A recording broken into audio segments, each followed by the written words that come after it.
Time now for a look at the Mayor's Chair. Once a week, we check in with mayors from around our region about issues pertinent to them and the cities they're from. And joining us tonight in the Mayor's Chair is Mayor Paul from the great city of Greater Sudbury. Welcome. Thank you. Let's start with some of the big recent news, the Events Center. The big decisions, the big designs have been released. That's right. Your thoughts? No, we're excited, right? This is a world-class building that we're looking at certainly starting construction in the next few months in the city of Greater Sudbury. It's been a long time coming. We've been talking about this for decades now. The fact that we had a unanimous decision at council almost a year and a half ago. We hired the architecture firm. Now we have the contractor. Things are moving forward. Super excited about the design.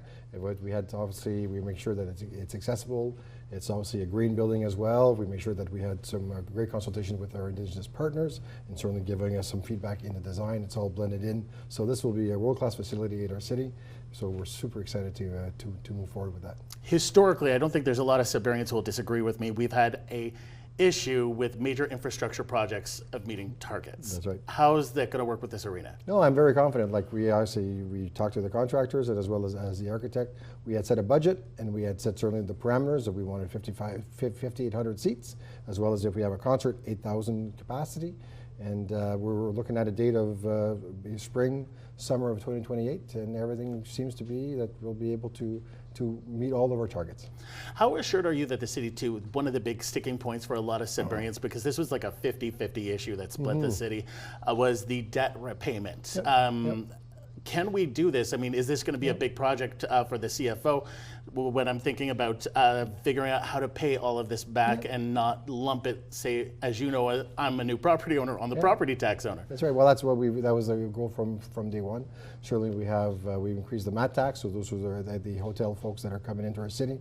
So that's 2% of that levy that's going to go in to pay for for the event center as well as the naming rights, and we're certainly looking at growing the tax base in the downtown area certainly to help support that. So we were making conscious efforts to make sure that you know what, we've already kind of blended in the increases that we needed to do, so we're not going to see further increases for the event center that is done. And so we're really mindful of trying to maximize the revenues from the event center as well as other places instead of going to the tax levy, and that's what we're going to maximize. We're down to about a minute left. I want to ask you about Premier Doug Ford's plan to scrap the automated speed cameras. He's not a big fan. A lot of the Sudburyans in my circle, including police officers, and I know I've asked you this before, some police officers don't even like the idea of the automated plan. You're still sticking with it. Why? Well, actually, I would beg to differ on the police. We just had a police service board meeting, and what I'm hearing from them is saying it's working, right? It could be working, but there's some police officers that I know, some on the front lines, that are saying they'd rather the investment into the police service. That's not efficient at all. Okay. The reality is that we only have 6. Toronto has 150.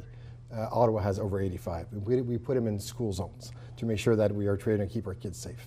And what we're seeing is the data that is actually working and it's slowing down. I understand that there's lots of concerns, and I know the Premier Ford has maybe come up with other solutions, and instead of having speed bumps, more speed bumps, and maybe providing more funding.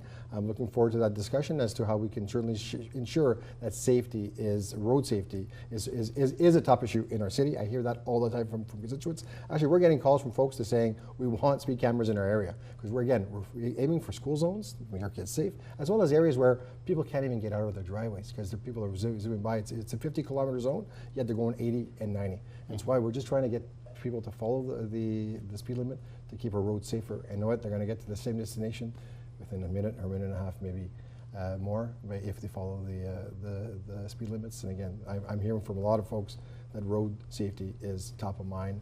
I know it's frustrating, but at the same time, again, I think we have a responsibility to keep our roads safe. And again, looking forward to discussions with the Premier to see how we can keep our road safe together. All right, well, contentious or not, the discussions clearly are going to happen. For sure, for sure. I'm looking forward to it. Amazing. Well, Mayor Paul Lefebvre, thank you so much. My pleasure. That's Mayor Lefebvre from the city of Greater Sudbury.